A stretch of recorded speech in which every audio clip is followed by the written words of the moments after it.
big money power. Accidents don't just happen, and coincidence is only an excuse for the guilty. Welcome to the Conspiracy Chronicles. The only thing we have to fear is fear itself. Nameless, unreasoning, unjustified terror. In the councils of government, we must guard against the acquisition of unwarranted influence, whether sought or unsought, by the military-industrial complex. The potential for the disastrous rise of misplaced power exists.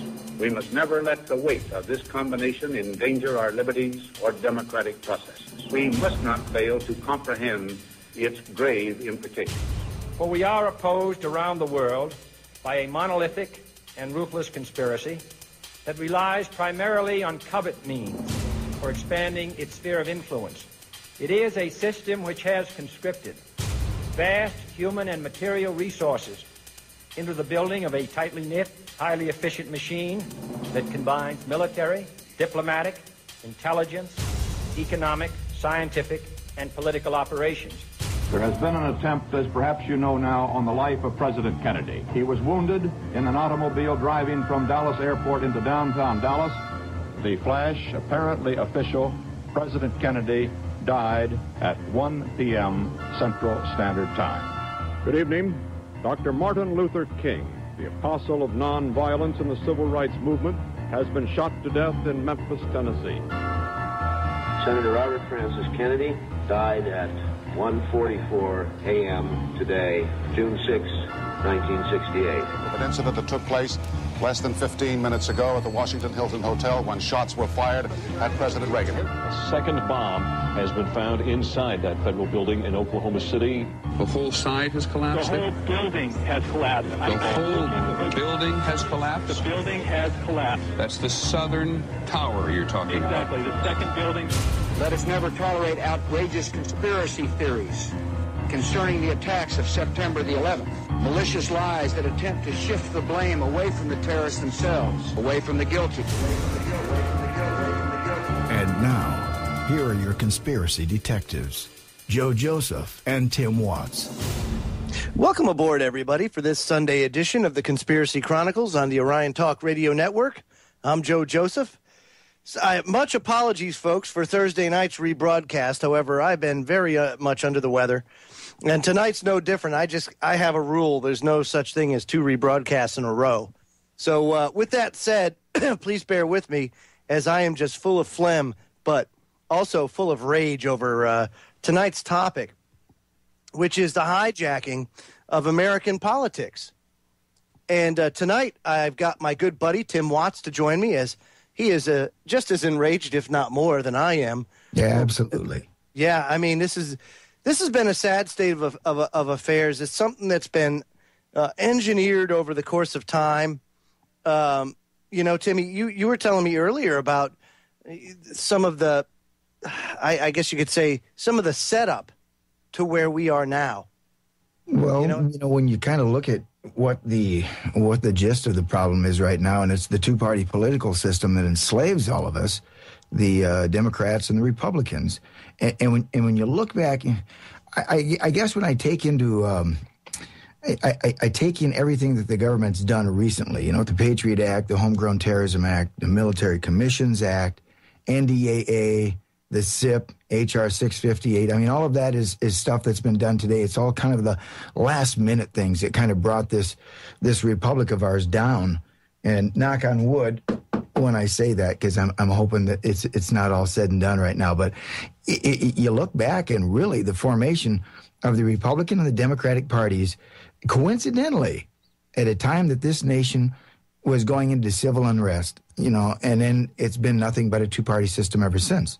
And, we question, the impetus or what brought about the Civil War to begin with. It's not, a lot of people think it wasn't about slavery, as we were taught in school anymore. It was really, an attack by the Rothschilds in England to get their colony back. But what better way to do that, and then to set up a two-party system to keep us divided all the way through? Boy, I'll tell you what, how many people out there actually fall for the left-right paradigm? I mean, this false paradigm that was kind of concocted, Timmy's right, it's been around since the Civil War. there was a point in time in our nation's history where we only had one party, Tim. And that was the era of good feelings, right around the time of James Monroe, his presidency. That's when the Federalist Party collapsed, and you only had one party. That was the Democratic-Republican Party, the party that Thomas Jefferson had created. And that actually split when Andrew Jackson came around, and he ran under what was then called the Democratic Party. He was the first Democratic candidate for president. And but you're right. It was at the time of the Civil War, because there really wasn't a solid two-party system in this country where you had that type of control over the politics until the Civil War. And then, as you look down the way, they flip-flopped, because the Democrats and the Republicans were actually the antithesis of each other until probably along the turn of the century and into the Great Depression. That's when the Republicans became the party for small government, if you believe that, and what do you say? Morality? Yeah, right. And the Democrats became your more liberal. We fight for your rights. Yeah, right. And so, that's the thing. So tonight we're going to explore a little bit about the conspiracy behind the stomping out of third-party candidates and maybe kind of figure out why. You hear people preach this false left-right paradigm all the time, and you hear people talk about how the establishment has such a handhold, such a grip over American politics. But did you ever really look into the facts to figure out why it is they do? So tonight we're going to talk a little bit about that, seeing as how it is Conspiracy Chronicles, and this here fits the definition. Yeah, a lot of people might take issue with that because, maybe they haven't come to grips with the fact that the two big parties do control this system. In case in point, Ron Paul this year, Ron Paul in 2008. And also you've got... and SpongeBob. SpongeBob. Definitely a third-party candidate that gets overlooked. Kucinich as well. So, yes. What happened with those guys in controlled political process. Oh, yeah. 2008 was, what more evidence did you need than to see that get shanghaied? The Kucinich and Ron Paul campaign and the Gravel campaign, all of them got totally shanghaied in 2008. Third-party candidates routinely get shanghaied. When was the last time, Tim, that you saw a third-party candidate in a debate? God, it would have to be, I think Anderson. I think Anderson got into debates. I got to think back on that one. Well, I want to say that Ralph Nader. Oh, well, yeah, Ralph Nader. Yep, there you go. Ralph Nader in 2000. Yeah. Ralph Nader in 2000. Before that, the last one that comes to mind is Ross Perot. And Ross Perot, of course, being the guy that, quote, stole the election from Bush. Yeah, actually, Anderson is the one that set the first bar, and I think Ross, he's the one that kicked the bar after that. Boy, he didn't only kick it. Yeah. I think he garnered like 21%. Oh, he had him scared. He had him scared blind that year. Yeah. And then, his undoing was the ninjas that came over the wall. Remember that whole deal? Absolutely. Yeah. Oh, yeah. I mean, you have to admit the establishment is very well entrenched. Oh, yeah. You don't get as powerful as they do by just, being asleep at the wheel and let some rabble-rouser come around and shake things up. Oh, no. The point, that's a good point, because they don't let you run. If they don't want you in, they don't let you run. Yeah, and this year was what a great example of that this year with Ron Paul. Yeah. I mean, does it get any more blatant than that? We'll talk a little bit about that as well in the next segment, as we're kind of up against the clock. But, I mean, look at Iowa, Tim. Iowa was such a great example of how they just totally hijack a campaign and steal the thunder and the momentum right out from under the feet of Ron Paul by excluding Ames, Iowa, of all places. Yeah. Not Ames, Iowa. I'm sorry. It was Story County, but it's where Ames, Iowa is. Yes, it's where the college. Yeah, that's where the biggest. Yeah, Iowa State or Iowa University, all that kind of stuff. They're all right there. Big college town. All of them. And we knew it that night. We watched the returns come in, and you and I both questioned them that night. We says, wow, look at the counties they're holding out there. The big college communities, which were big Ron Paul supporters. And eventually we find out that he did win that night. Look at how this whole thing changes if they let him win. That's right, 4 months later. Folks, we're just getting started, so don't go away. When we come back, more about the conspiracy against the United States political system and what we can do to change it. We'll be right back after these messages. Don't go away. About the Orion shipping banner. If you like what you hear on Orion Talk Radio, you can help us with a personal donation through our online shipping banner. Look for it on our website on the left-hand side. Give it a click, and you can help us spread the truth by supporting one of the fastest-growing talk radio outlets in the world. We sincerely thank you for helping us get the truth out. Orion News Talk, news and views beyond the mainstream media. Joe Joseph and Tim Watts. Hour number 2, John King, joins us to give us his take on the conspiracy against the U.S. political system, against the U.S. voter, against the U.S. citizen. I mean, I can go on and on about that. But again, recently, especially in the last 2 election cycles, they've gotten really, really ballsy. That's about the best I can say. I mean, they're really overt in how they've hijacked campaigns. And I want to go over that. The first one I want to bring up is this. It's a blog post from 2008 on the Daily KOs. And it goes to, it says, Gravel. Yes. Is that the right terminology, Tim? Tim, yes, Mike Gravel. Mike Gravel, yes. Ron Paul and Dennis Kucinich. Did I say that right, Tim? Yeah, you butchered that one. And the marginalization of candidates by the system. And this guy goes on to say, says, I'm not a Ron Paul supporter, but the guy has an interesting take on things, and he should be heard. Right now, Ron Paul is being excluded from a debate, even though he's polling more than Thompson. No reason for his exclusion is given. Similarly, Gravel and now Kucinich were and are marginalized. See, the experts and pundits, articles on the nets or in the newspapers, watch those slime on TV.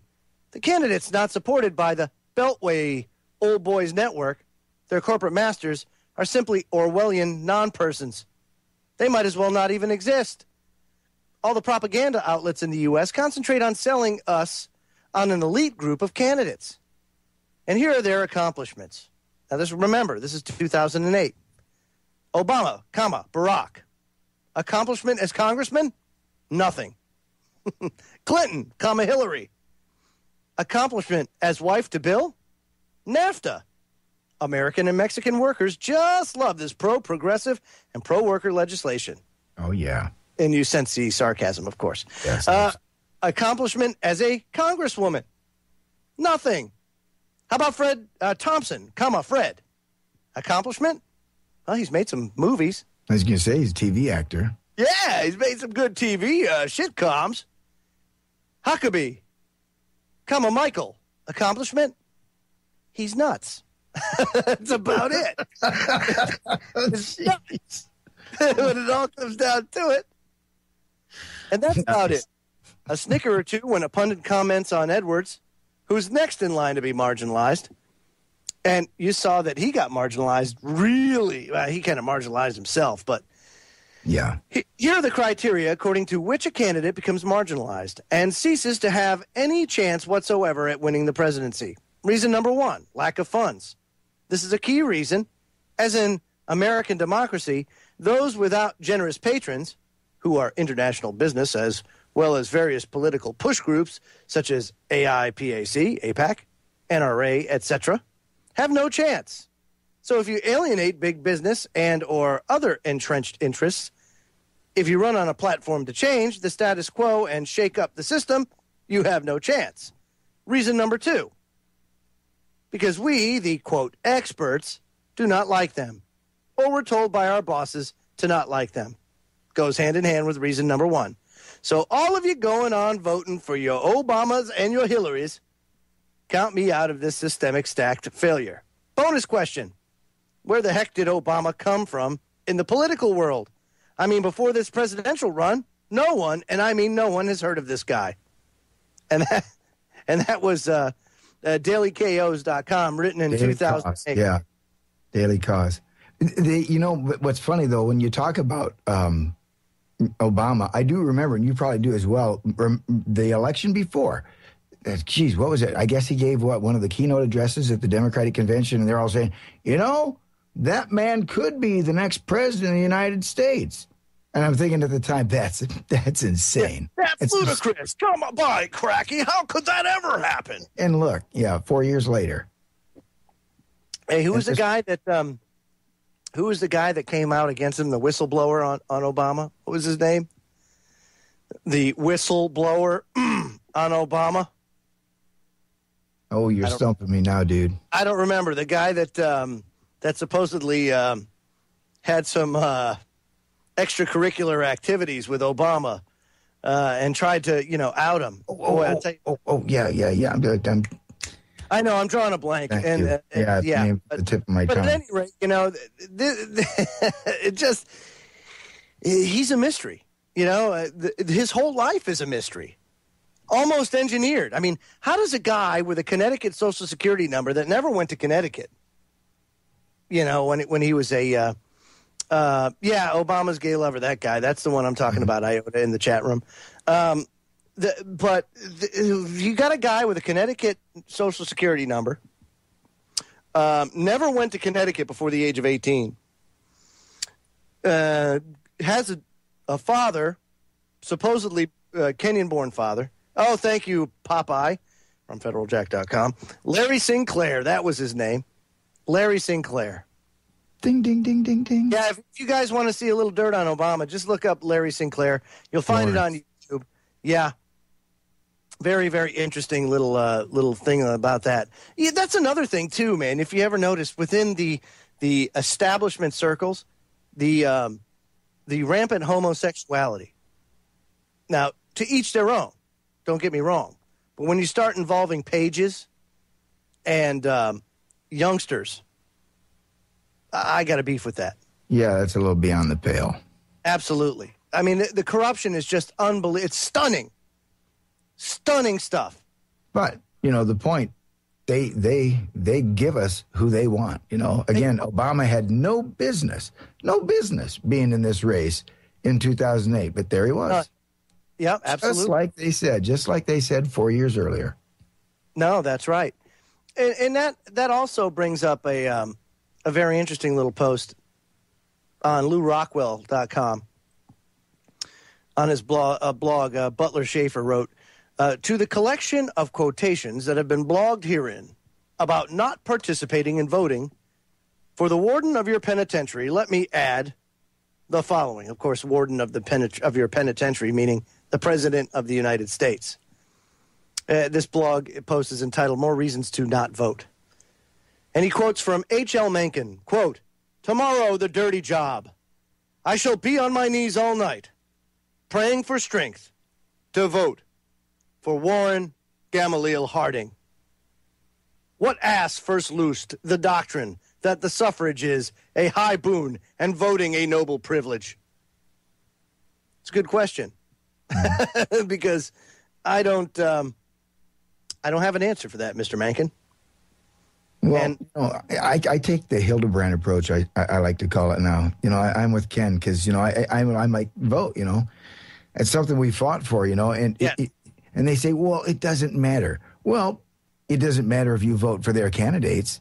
Who says I'm going to vote for their candidates, you don't have, right, exactly. You don't have to. To talk about tonight is, the write-in for this year, where we stand and who has a better chance. Is it Gary Johnson or is it Ron Paul? Does he still have the bigger base out there? Is there, if I'm going to roll the dice on somebody, I know it's not going to be on the Democrat or the Republican. Absolutely. Wow, and with that, look at that. Another segment done and gone here on the Freedom Links Conspiracy Chronicles. But there's so much more to talk about. When we come back, we'll be talking about contributors. Who contributes to these campaigns? And then how do they stack up against the third-party candidates? We'll also get into legislation, some judicial decisions, and we'll also hear from the candidates themselves, all when we come back on the Conspiracy Chronicles on the Orion. Make The Edge a part of your afternoon, listening each and every day by tuning into John Stokes from 1 to 3 p.m. Eastern Daylight Time.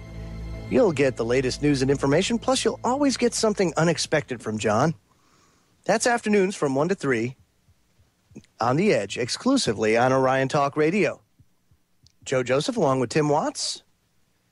And we're talking about the hijacking of the American political system. You know, historically, Tim, I mean, this has been it's been a thrown game for a long time. Oh, yeah.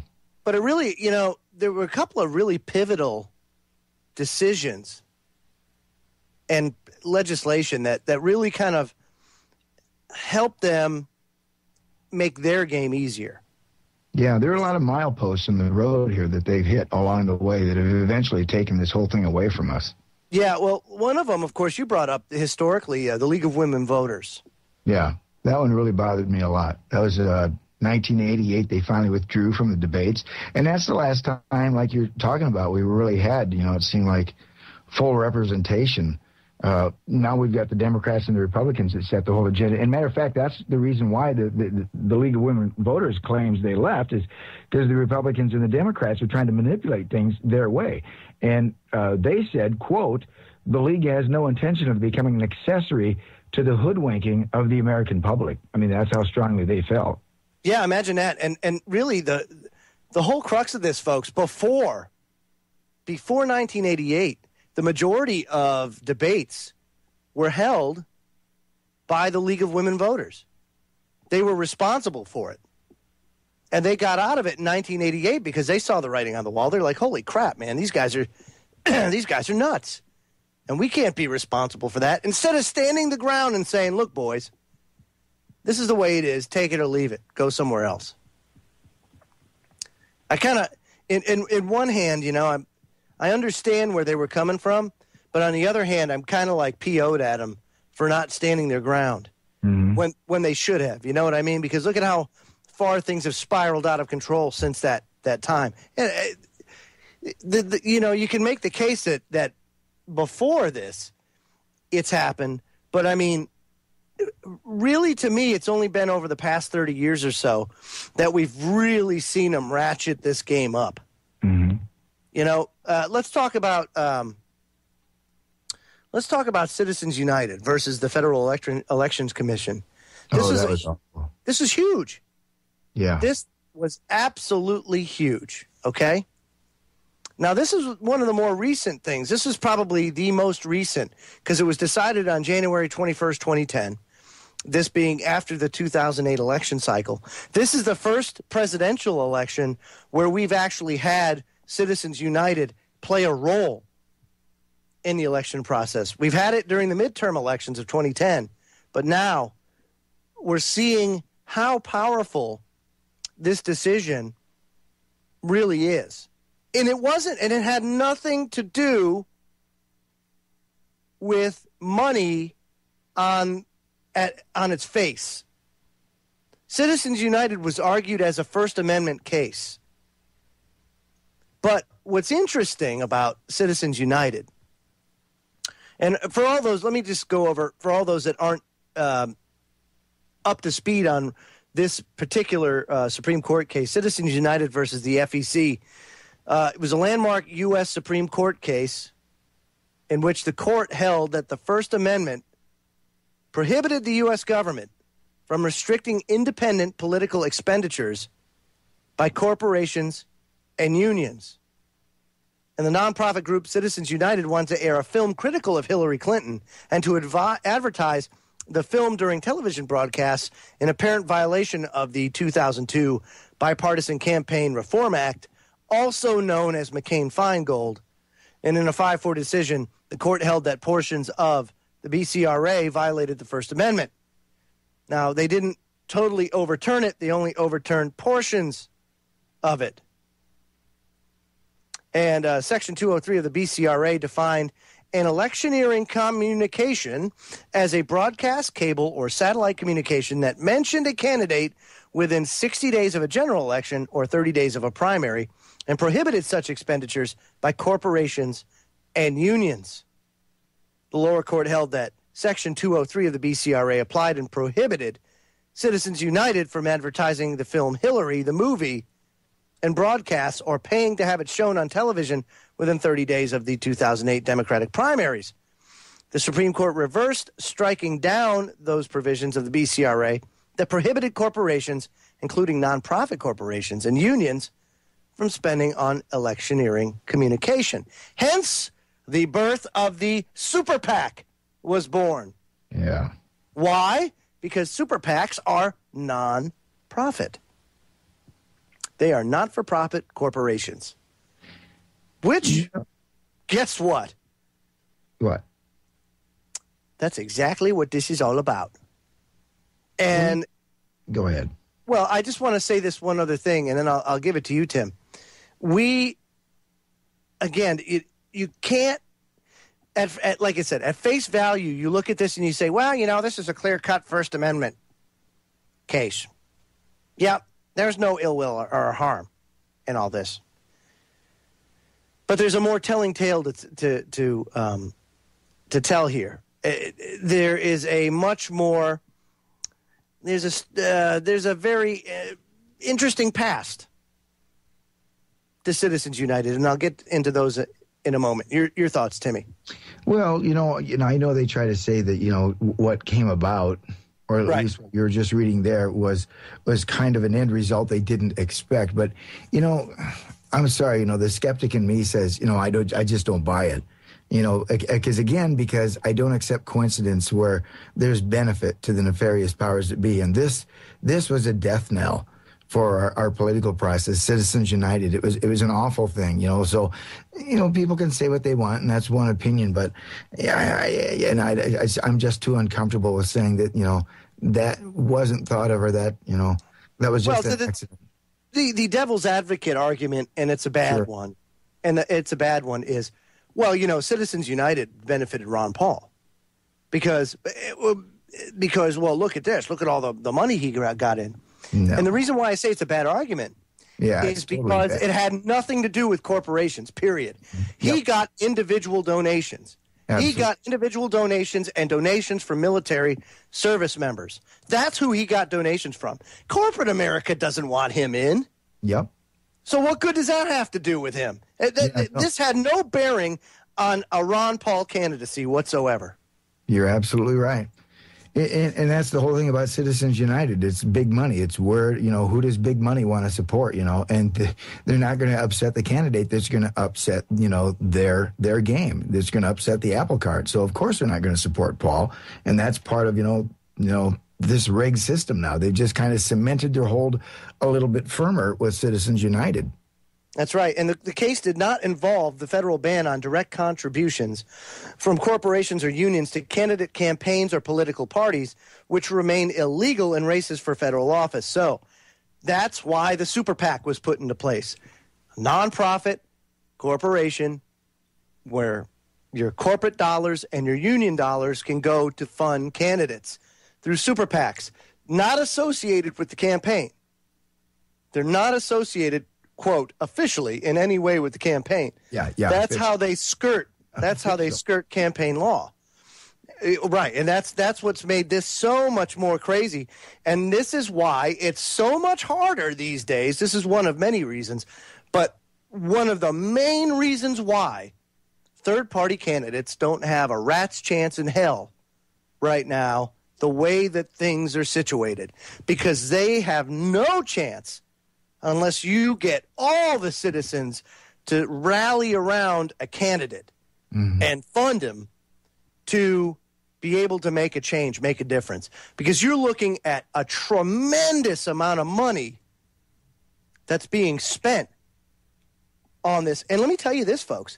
This money, and I'll get into campaign contributions, this money does not benefit anybody that wants to change the status quo. this money that comes in is for the status quo.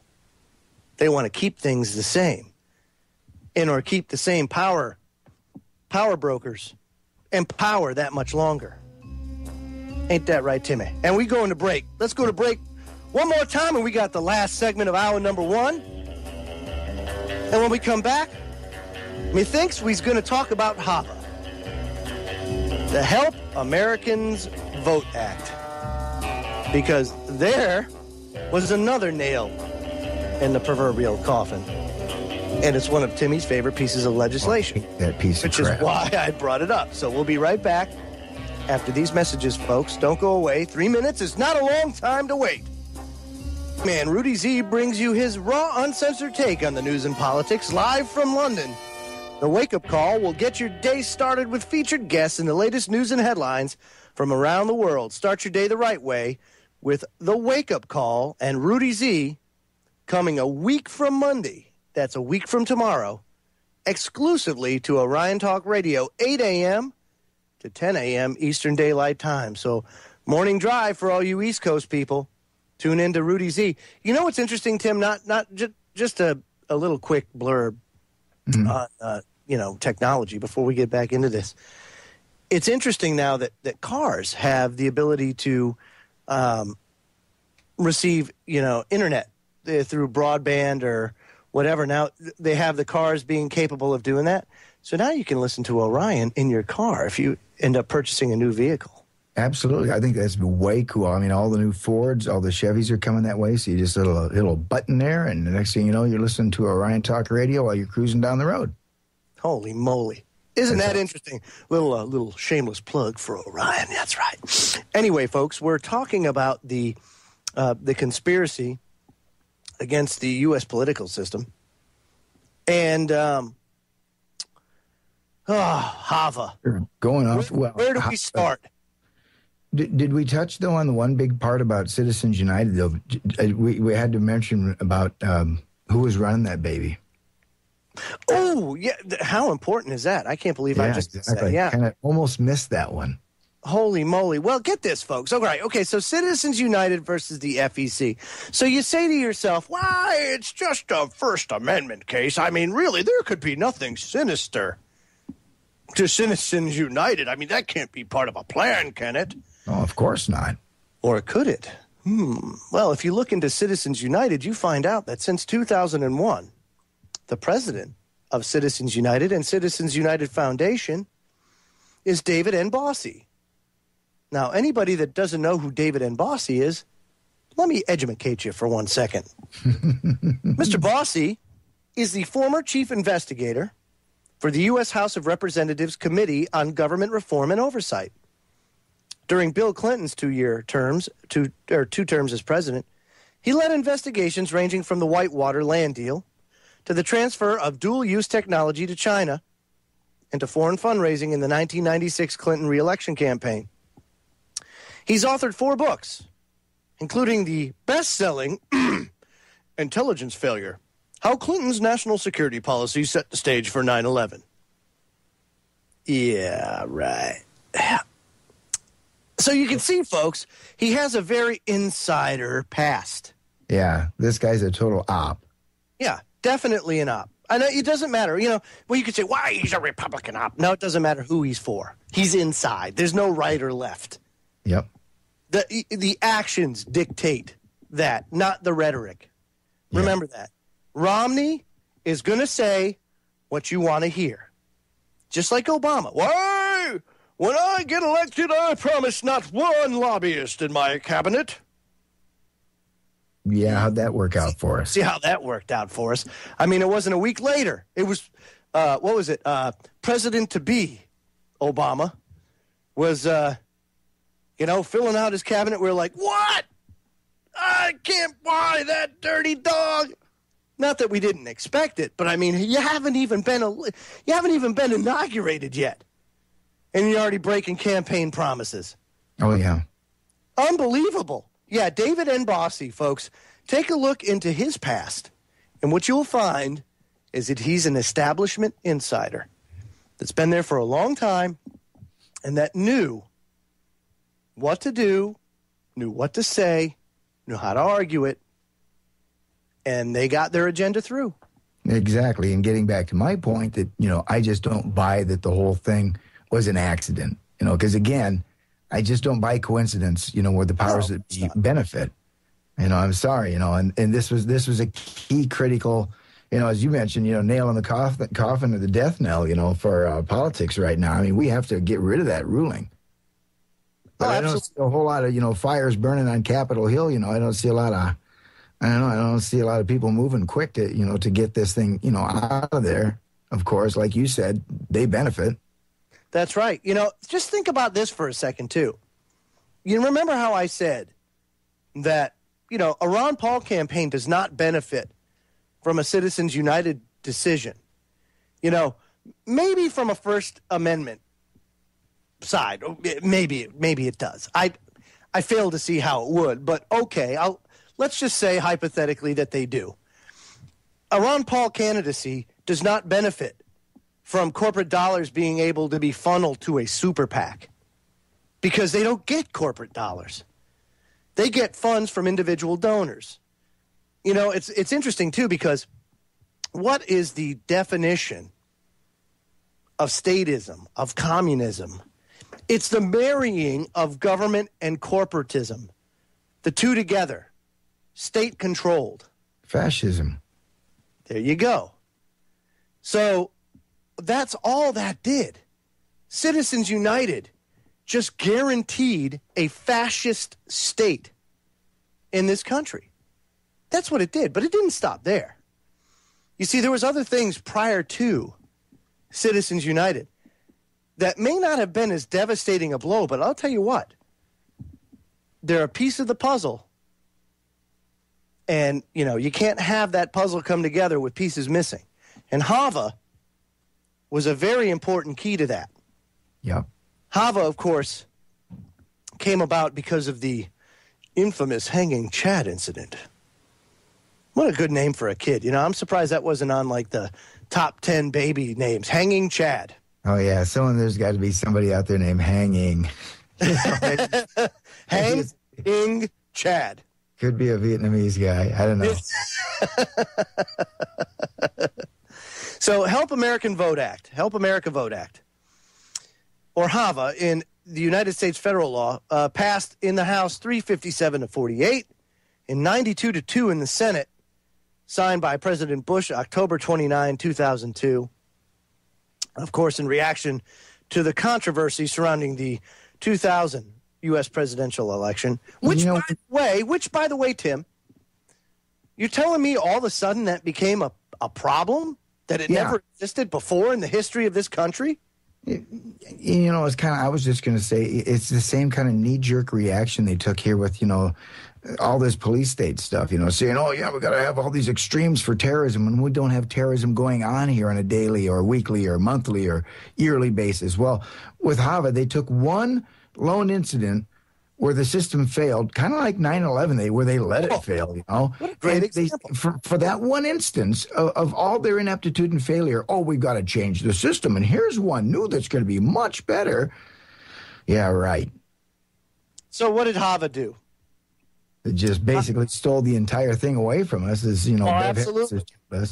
But HAVA's objectives were to replace punch card and lever-based voting systems, to create an election assistance commission to assist in the administration of federal elections, and establish minimum election administration standards. Almost 2 million ballots were disqualified in the 2000 election because they registered multiple votes or none when run through vote counting machines. Mm-hmm. HAVA mandates that all states and localities upgrade many aspects of their election procedures, including their voting machines, registration processes, and poll worker training. That's the interesting thing, though, Joe, just to stop real quick. They were supposed to set standards. Well, they didn't. We had all these different things in play, all these different electronic things. You had, Diebold, Sequoia, and all these other different companies. Yeah. There were no standards back then. No, you're absolutely right. You're absolutely right. One of the biggest things to come from HAVA, of course, was the electronic voting machines, which we know have been a nightmare, and as prefaced by Bev Harris's work of blackboxvoting.org. You know, she's done some tremendous work in this and even has a HBO documentary on it. You can find it on my YouTube channel, The Freedom Link Radio, or you can also look it up by my name, Joe Joseph. Probably time to be bringing Bev back on, I think, huh? Oh, especially now more than ever. I'll bet you she's all over the place.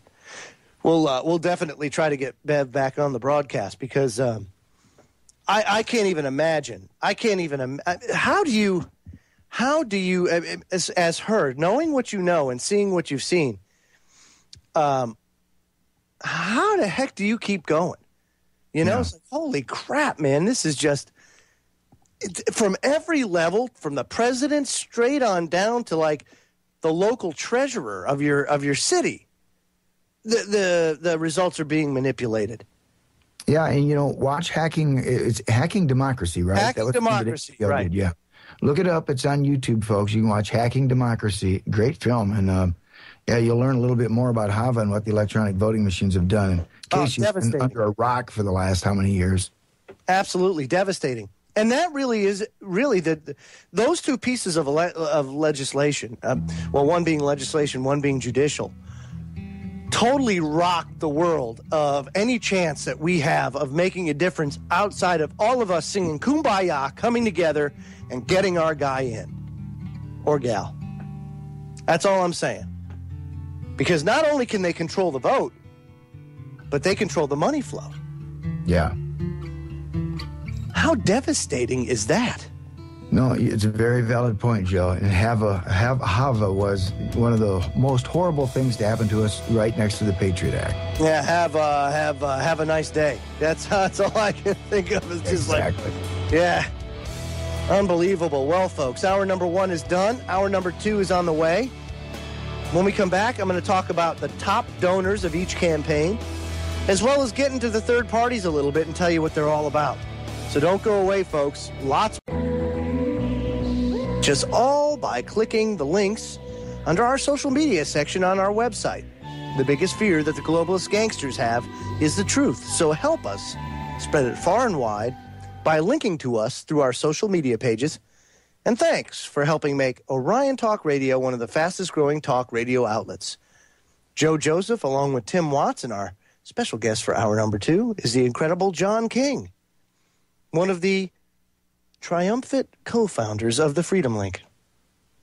Buddy, welcome to the broadcast. Thank you, guys. Thank you for having me back. It's wonderful. Hey, no sweat, man. And of course, as is your signature way, John King, take it away. Thanks, Joe. I was talking to my union president the other day about the upcoming debates, and his words to me was, vote Romney and kiss your job goodbye to overseas markets. Vote Obama to keep your job. I looked at him and said, screw my job. I'm voting Gary Johnson for my country. I walked away, leaving him dumbfounded as he wondered who Gary Johnson is. It's always the same old story. Vote for my job, as they just started to lay off workers at my workplace. I was asked today if I watched the debates, and I said no. I was then asked, well, why not? And I said, why would I want to watch an hour and a half of approved questions and rehearsed answers? He said the questions were not rehearsed as they came from one moderator. Well, maybe he's right. Maybe the media is fair and I'm just paranoid. A gentleman at my workplace disagrees with my political views and says the cliche that if I vote third party, I am throwing my vote away. I say if you vote for someone that's going to piss you off in 4 years, that's throwing your vote away. The other media outlets seem to be one-sided, giving their points of view or candidates airtime. We need a Ron Paul-style revolution now, and we need it bad.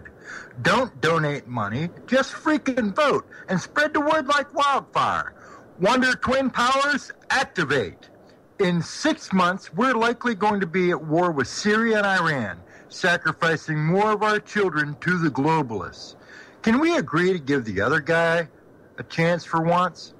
Romney has his head so far up Israel's ass that his Hebrew name translated means rim job. And, well, we all know what Obama's up to.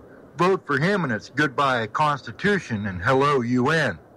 I refuse to vote for someone who I know is going to be totally counter to my views, no matter what he says. I remember the last tax cut I received. I owed an extra $800 on my income taxes at the end of the year. Obama and Romney, you can keep your tax cuts. I'm broke anyhow. This two-party dictatorship has me angry because I now realize I am tied up and bound naked.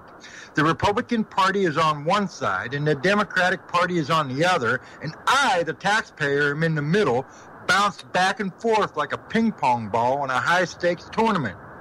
I was at the grocery shop yesterday and saw a young couple with two adorable little girls that were ahead of me, and they paid with food stamps and a WIC card. That's 2 government programs. I diverted my eyes as to not embarrass them. As they left the register, I leaned over to my wife's ear and said, "What will they do when all hell breaks loose and their kids are crying that they're hungry?" People are asking, will the American government fire on the American troops or people? They bought 700 million plus rounds of ammunition for domestic use, and bin Laden is dead. Who are they going to use it on? The answer to that question can be found by Googling the Kent State incident. And just watch other countries like Greece, England, Italy, and Canada. There you will find your answer. It's coming, folks. It may not be tomorrow, but it's coming. It's a mathematical certainty. And when it hits this country, the Great Depression will look like a minor recession. Court adjourned. Back to you, Joe. Well, you know what? You're right. And John, just to correct you, it's 1.4 billion rounds of ammo when you take in all of the ammo, the hollow point munitions and the 223 and all this kind of stuff that these government agencies have purchased. And these are domestic agencies. Again, this is not something that is, like U.S. Army. This isn't like, even something along the lines of FBI. No, this is DHS.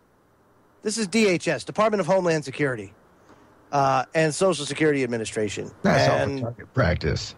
Well, yes, and of course the forest rangers. they need hollow point munitions to hold off the ever increasing population of black bear. That I mean, come on, do you guys just? This is crazy stuff. Yet, of course, they go in this. They everybody falls for this.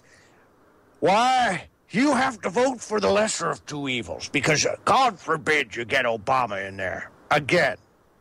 God forbid you get Romney. Yeah. Yep. Well, I object. A vote for Romney is a vote for Romney. A vote for Obama is a vote for Obama. A vote for Gary Johnson or Adolf Hitler or Mao Zedong is a vote for them. To say that I'm going to vote for Joe Joseph is a vote for Barack Obama is totally ludicrous. It's a cop-out. It is a cop-out. But it also underscores the idea that, first of all, your vote matters no matter how you vote or, whatever affiliation you consider yourself aligned with. It doesn't matter.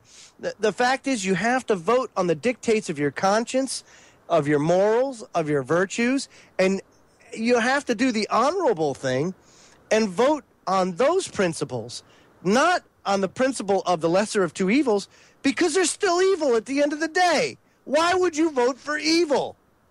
And, of course, you could go with that. Oh, well, it's the lesser of two evils. No, evil is still evil. I go back to that ancient proverb, in the Bible, because, again, even your staunch atheist can go to the Bible and actually learn something. Sin is sin. It doesn't matter what the hell color it is or what flavor it comes in. It's still sin. Wrong is wrong if you don't like to use the word sin. It doesn't matter. Go ahead, Tim.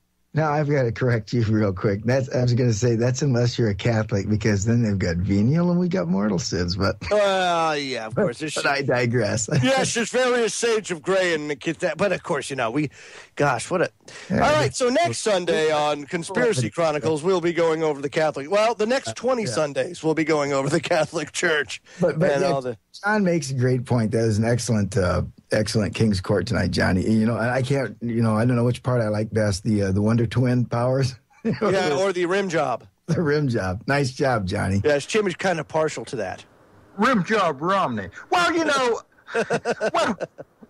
guys, you're walking down the sidewalk with your family, and two highwaymen jump out. One's got a knife, one's got a gun, and your wife Joe says, "Well, Joe, we got to choose one. Either we're going to be stabbed to death or we're going to be shot. We're not allowed to pick that guy over there on the other side of the sidewalk, on the other side of the street, because he's the one that's going to save us. Ignore him. Pick one or the other." That's what we have. The Democratic and Republican national conventions have locked out third-party candidates. And in the age of information, in the age of the internet, where we can sit down and get instant porn, instant sports stats, instant information right to our desktop, right to our laptop, we can't punch in and find out who a third-party candidate is and find out what they're all about. Oh, we could, but that would actually take some effort. That would actually take some care, I guess you could say. You'd have to give a crap about what's going on in the world. And to this extent, more people are concerned because these events and the way the economy is, it's affecting everybody. It's not affecting the problem is they don't know where to look. The problem is they're still duped. They're still part of the system, the matrix. They still think that, if you vote for the other guy, that things are going to actually change. Yeah, after 2000, Timmy, you brought it up last hour, such a great point, of how you can equivocate the HAVA legislation to 9/11 in the same reactionary fashion, right? In that you had HAVA, you had this one incident where the hanging chads all of a sudden became this stark problem.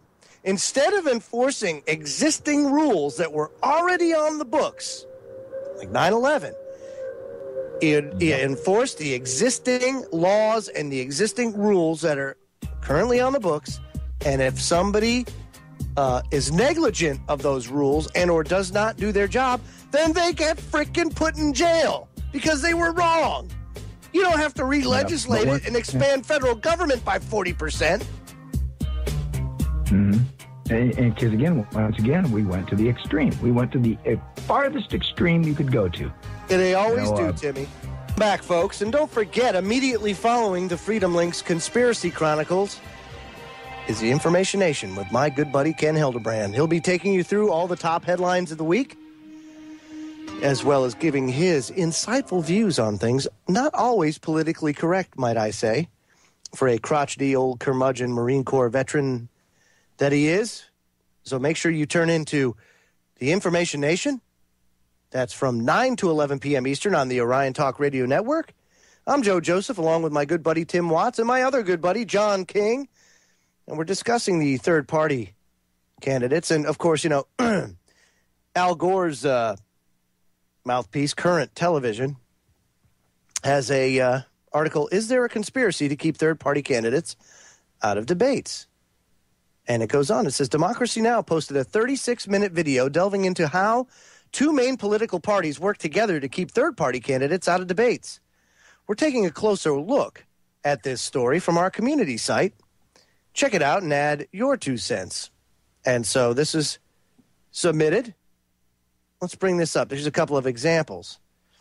It says in the video, this 36-minute video, George Farah, founder of Open Debates, and Amy Goodman, host of Democracy Now!, examine history of the Commission on Presidential Debates and how the organization has changed over time. Quote, the Commission on Presidential Debates sound like a government agency. It sounds like a nonpartisan entity, which by design is intended to deceive the American people. But in reality, it's a private corporation financed by Anheuser-Busch and other major companies that were created by the Republican and Democratic parties to seize control of the presidential debates from the League of Women Voters in 1987. Timmy, you just said something like that, didn't you? That's eerily familiar. Indeed. Farah goes on to say that the major parties distanced themselves from the League of Women Voters, specifically because they challenged the traditional two-party debate system. Quote, the reason for the commission's creation is the previous sponsor, the League of Women Voters, was a genuine nonpartisan entity. Our voice, the voice of the American people in the negotiation room, and time again, the League had the courage to stand up to the Republican and Democratic campaigns to insist on challenging creative formats, to insist on the inclusion of independent candidates that the vast majority of American people wanted to see, and most importantly, to insist on transparency so that any attempts by the Republican and Democratic parties to manipulate the presidential debates would result in an enormous political price. Yeah.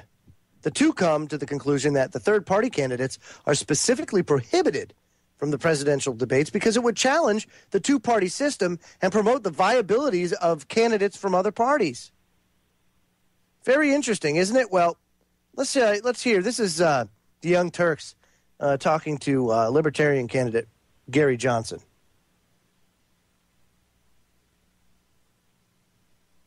Yes, we're getting to the candidates. Sorry, folks. Here we go. That was Merci Marceau.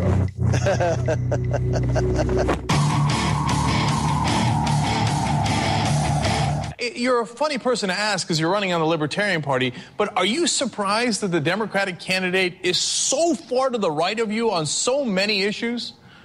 Well, the fact that I'm more liberal than Obama on many issues, and I'm a whole lot more conservative than Romney on a whole bunch of issues. Dollars and cents on the Republican side, social issues on the Democrat side. Yeah, what happened to the Democratic Party when the Libertarians are so much more liberal on like 80% of the issues? Okay, now let's go to our... And what happened to the Republican Party that... I know what happened to them. Balance the budget in 28 years with... growth built into the budget. Look, let me offer up a prediction. Either one of these guys wins. We're going to be in a continued state of war. We're going to continue with our military interventions that I argue have us with hundreds of millions of enemies to this country that but for these military interventions wouldn't exist. We have a police state in this country that's growing. I'm going to suggest it continues to grow, and I'm going to suggest that we continue to have unsustainable debt and spending. So let's get to our point of disagreement there. Look, I want to balance the budget, too. I consider myself a budget hawk, but I want to do it fairly, and far more fairly than I would argue President Obama's suggesting. But I would increase taxes. I would agree with you in taking away the nonsense wars, etc. How in the world are you going to balance the budget by lowering taxes? Governor Johnson, come on, that math doesn't add up. The fair tax is designed to be revenue neutral. Many score it as a reduction. But really, I'm not talking about raising taxes or lowering taxes. I'm talking about cutting spending.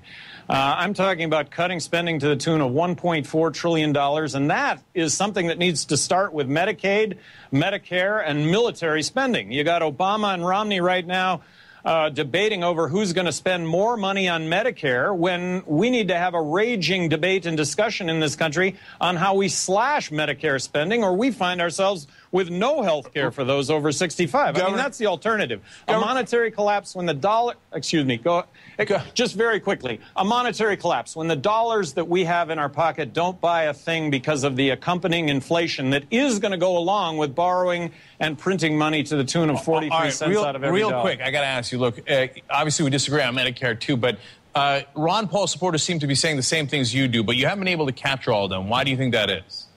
You know, I don't. From my vantage point, Cenk, that's not the case. You're a Ron Paul supporter. I'm saying the same things as Ron Paul. Look, I ran for the Republican nomination. I thought it was going to really be hard to marginalize two people on stage saying the same thing, Ron Paul and myself. I didn't find myself marginalized. I just found myself downright excluded. Ron Paul continued to be marginalized. Hi, this is Cenk Uygur. To see more. So anyway, could you imagine, guys, you have... Because Ron Paul,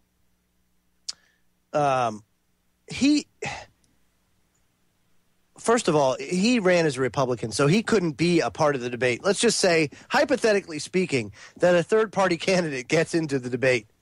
Could you imagine for a second Obama and Romney having to answer stuff like that when he started dropping bombs like that?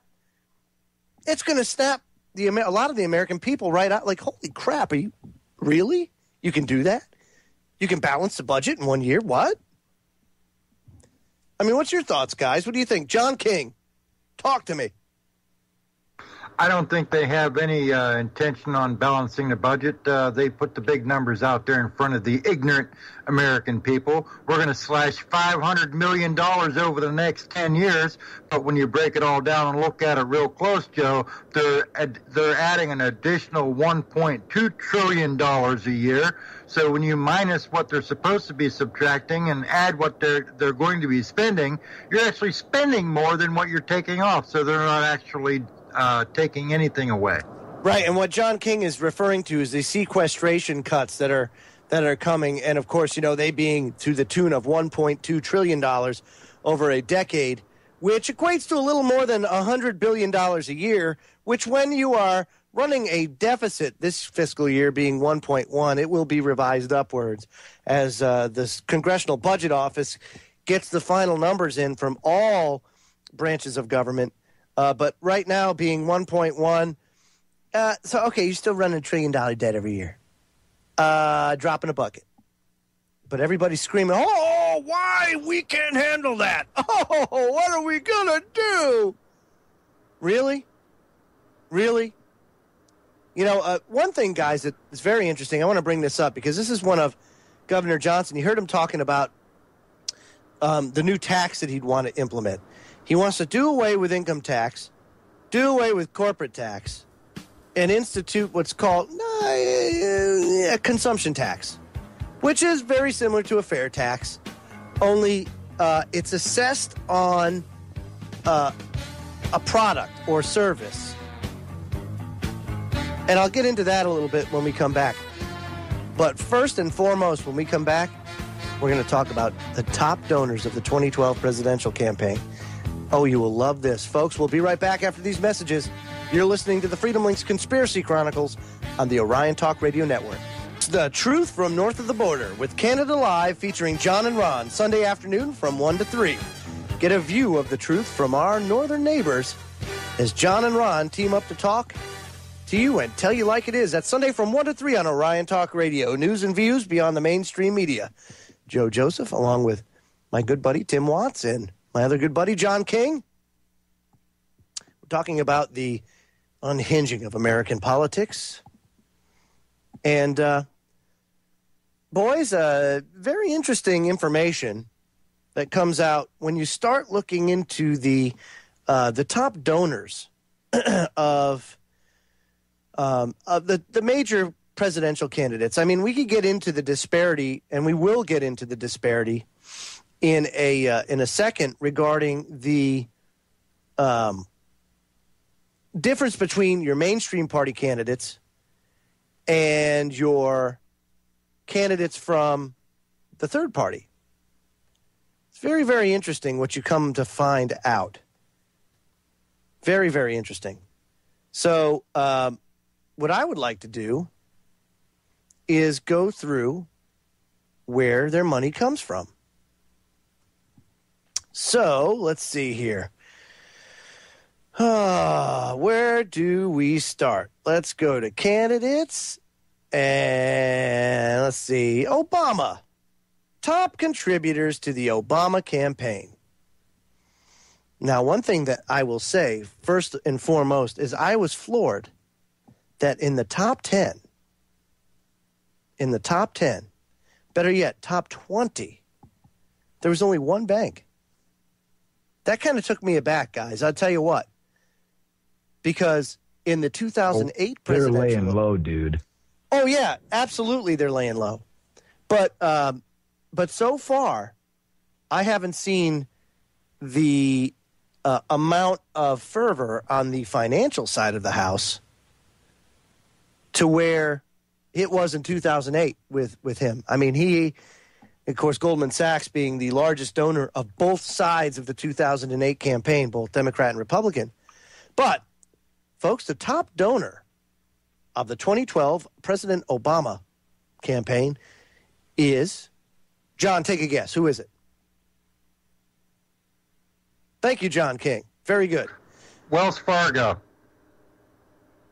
No, but they were the only bank on his list. Wells Fargo was the 19th largest donor at $202,000. No, the top donor was the University of California at $706,931. John get a lovely party? What's that now? Nice. I said John should get a lovely parting gift. Yes, John. For that, yeah, we'll talk about that later. The University of California. Now, why would that be? Why? Why possibly? Why would that be the case? Well, you remember, guys, that President Obama federalized the student loan system. And as long as it's federally guaranteed, why, they can just keep chucking that student loan debt, woo, it just keep on going. And the universities love that. That's why in the top 20 donor list, you got University of California, you got Harvard University, Stanford University, Columbia University, University of Chicago, and University of Michigan, all in the top 20 donor list for President Obama. Now, there are three other ones of note that I want to put out that are very, very interesting. Four. First one being Microsoft. Microsoft was the second largest donor, followed very closely by Google. So Microsoft and Google are 2 and 3. The fifth largest, the United States government. What? The United States government? Yeah, that one is just like off the charts for me when you threw that one out there. Well, I mean, you're talking. Well, here's the thing. Just so everybody knows how this works. U.S. government, that figure is the total amount of donors from U.S. government employees. Kind of all stacked together, and there you go. Because when you do your donor form, you fill out an occupation. And you put your occupation on there, well, U.S. government or whatever. Now, I will tell you this. From a DOD perspective, you want the Republican guy. You'll always find that the defense departments, Homeland Security, they are staunch Republican to the bone. Oh, yeah, support the war machine. Got to support the war machine, keep everybody employed. But the majority of the federal government, well, they want the Democratic guy. Why? Because that's the guy that's giving out the government goodies, the entitlements, everything like that. Well, that's the majority of the federal government, which is why you have such a large donation base there at $389,100 that he got in from federal employees. Because, this is a farce. People need to understand that it doesn't matter who's in. They've been continually growing government. So it's a farce. But, this is part of that left-right paradigm, part of the story that everybody believes, to hell with action, because nobody pays attention to that. They just pay attention to the words on the idiot box. So let's go over the top contributors blah, blah, blah, to Mitt Romney's campaign. John, since you were so good at identifying a donor on Obama's list, why don't you give me the top donor on Obama's list? I mean, J.P. Morgan. On Romney. Okay. J.P. Morgan is tree. Very good. Now, this is going to get you. This is going to get you guys. So I'm just here we go. Number one, Goldman Sachs, $891,140. Number two, Bank of America, $670,000. Number three, J.P. Morgan, $663,000. Followed by Morgan Stanley, another bank, $649,000. Followed by Credit Suisse Group, another bank, $554,000. Wait, it's got to stop somewhere. Followed by Citigroup, $418,000. And, wow, we break the trend. Oh, no, just kidding. It's Wells Fargo at $414,000. Holy crap, they're funding both sides. So you think it's done, guys? That's a real interesting list. It's not done. Barclays, $403,000. Holy crap, look at that. Bain Capital, it's on the list. $268,000. Bain Capital. Expect that, yep. Yeah, they're number 15. Look, I can't make this stuff up, folks. You want to know how to find this? I'm going to tell you how to find this. The Center for Responsive Politics. That's opensecrets.org. You can find any statistic on any candidate that has to file with the FEC. And you can go and see just how different things are. Now, the mainstream media makes you think based on, oh, wow, look at all Romney has out-fundraised Obama. Oh, it's unbelievable. Can't believe it. This is great. And what you come to find out, my friends, is it's a lot different than you think. Obama has outraised Romney almost 2-1. But you'd never know that by the mainstream media. You know, I think the thing that's, notable about the two lists there, Joe, is where the big money is. The banking money. That to me was, striking in looking at who's supporting Romney. The powers that be have anointed, a new successor. It's certainly okay. So where was Goldman Sachs at as far as Obama? Not even on the list. As a matter of fact, the only major bank to make the list was Wells Fargo, and it was down at the bottom. It shows a mass defection. Yeah, it shows a mass defection. Yeah. Considering last election in 2008, how you look now, it's like, again, look where the big money's gone. Wow, that's very telling. Well, guys, can I jump in here and say, with all those big money donors donating those large amounts of money to Romney, if Romney wins, do you really think that guy gives one rat's ass about Joe Joseph, Tim Watts, or John King, or Jane Q. Public? Well, of course not, John, and that's the very telling tale, and we'll talk about that more in the last segment of the broadcast. So don't go away, folks. There's so much more.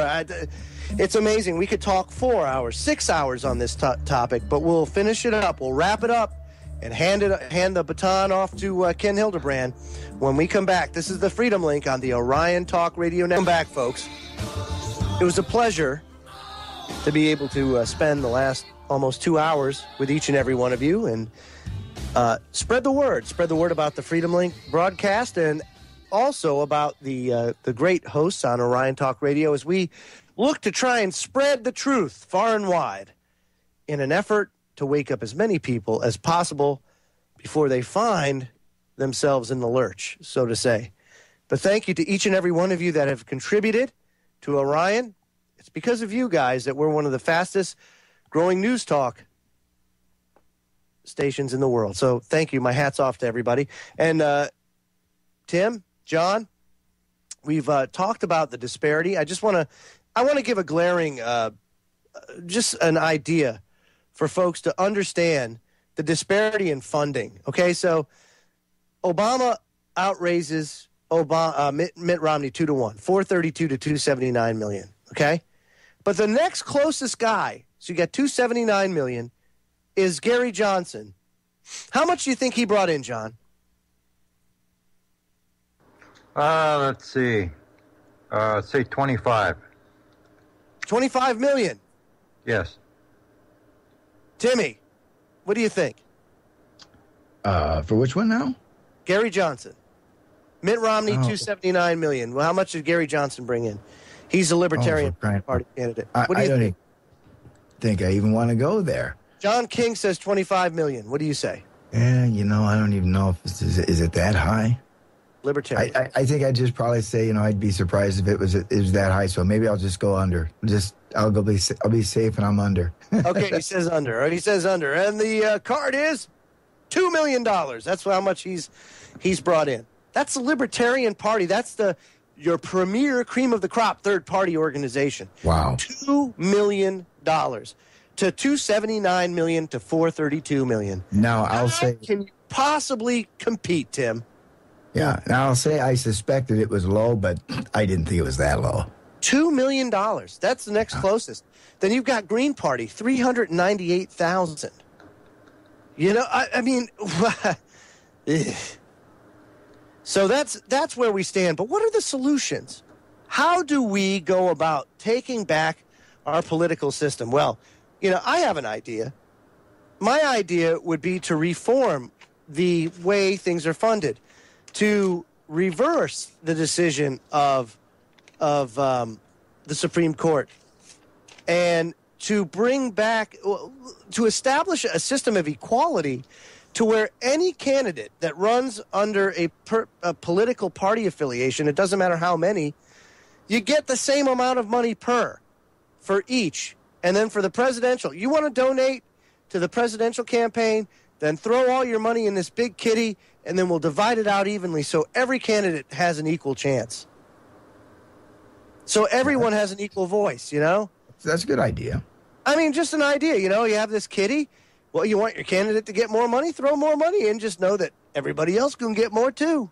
So you better be on point.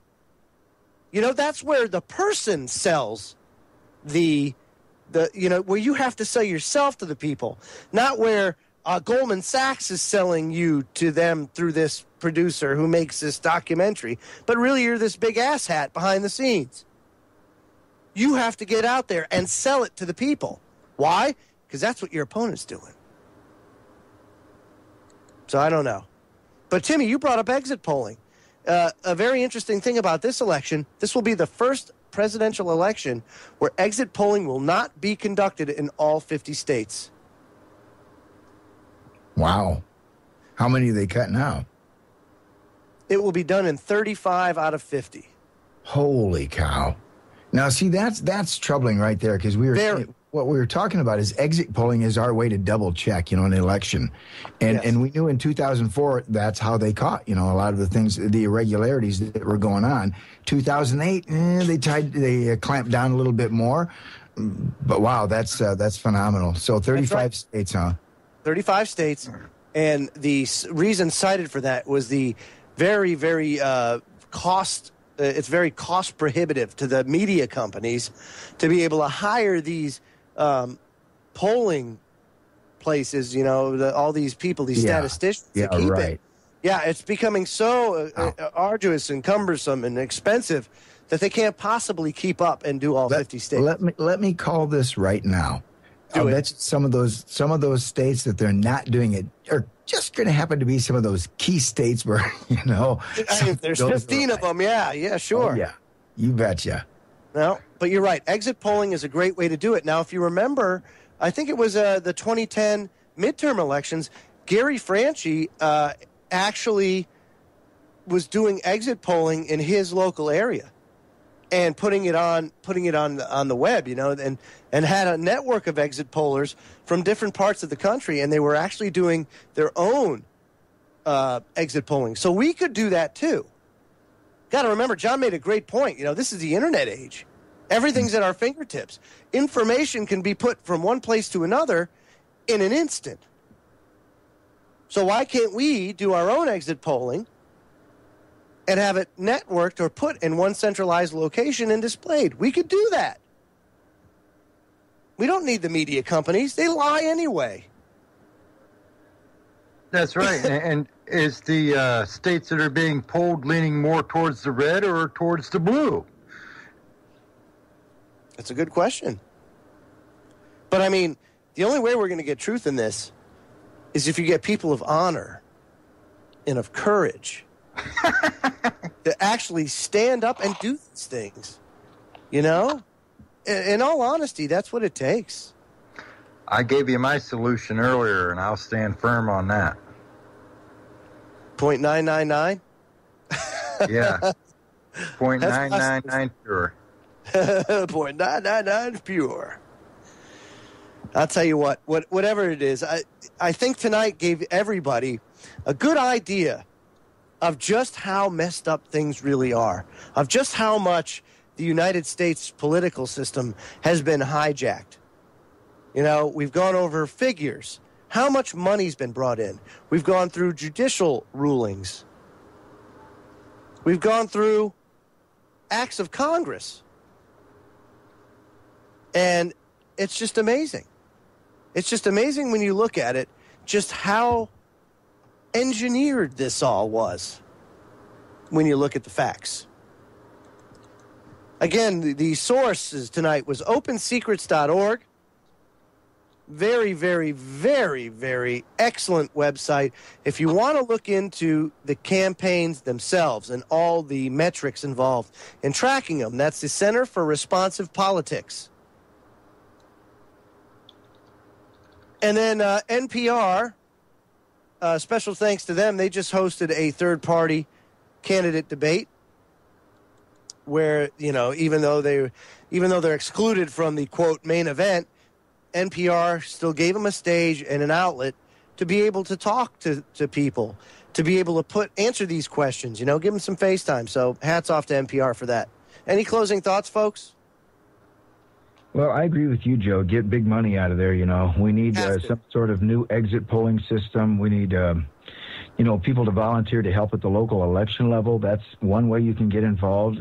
Repeal Citizens United, get a handle on PAC money, no more big money contributions. Get the League of Women Voters, back involved. These are desperate times, folks, but you can't give up. You know, I like to say, you have to overwhelm the machine. Yes, and that's it, And then, again, this voting for the lesser of two evils, that's another thing you can't do. It's like, you know what? If it's not going to help me voting one way or the other, voting left or right, then where's the harm in my voting, for an independent write-in? Where's the harm in my voting for Ron Paul? Well, remember and this, that's where I'm at right now with Gary Johnson and Ron Paul. I think, okay, Gary Johnson, nice guy. But does he have the base out there to maybe support maybe an upset like Ron Paul has? And so that's what I'm weighing right now. And I know right now, Ron Paul is still my man. I don't care. I'm getting in that booth and I'm writing in Ron Paul. It's that easy, folks. What's it going to hurt me? I put my pen down, I walk out of the booth. At least my conscience is clear. Right. Your conscience could be clear, too. Well, when you vote for these people, you're putting your name by them. And in so doing, you support their actions. You're guilty by association for what these people do the next 4 years. I will not be. It's because of compromise that we're in the position that we're in. That's how, I hate to say it, man. I'm gonna go Bible on you one more time. I'm gonna tell you that's how Satan works. Compromise. Compromise is the beauty of evil, because it causes you to compromise on your values and your virtues, and pretty soon you've compromised yourself into oblivion, and that's where we are now. John King, anything else to add? Yeah, folks, when you go in to vote your conscience, and don't believe the old cliches that our parents taught us when we go in to vote. The Democrats are no longer for the working poor, and Obama's not going to save your job. What about all those 3 million jobs lost under the first 4 years of Obama? What's going to happen when he doesn't have to face the American voter again? The banks are supporting Romney. Can we smell another bailout coming for the banks? Go in and vote that's going to make sense. Don't be afraid to vote for the, quote, other guy. And that, my friends, is a broadcast for this evening. Make sure you stay tuned at 9 p.m. for the Information Nation with Ken Hildebrand. Again, he'll be going over the top subjects, top news stories of the week, giving you his unpolitically correct twist on things. So make sure you stay tuned for the Information Nation with Ken until Tuesday evening at 10 p.m. Eastern Daylight Time. I'm Joe Joseph on behalf of Tim Watts and John King.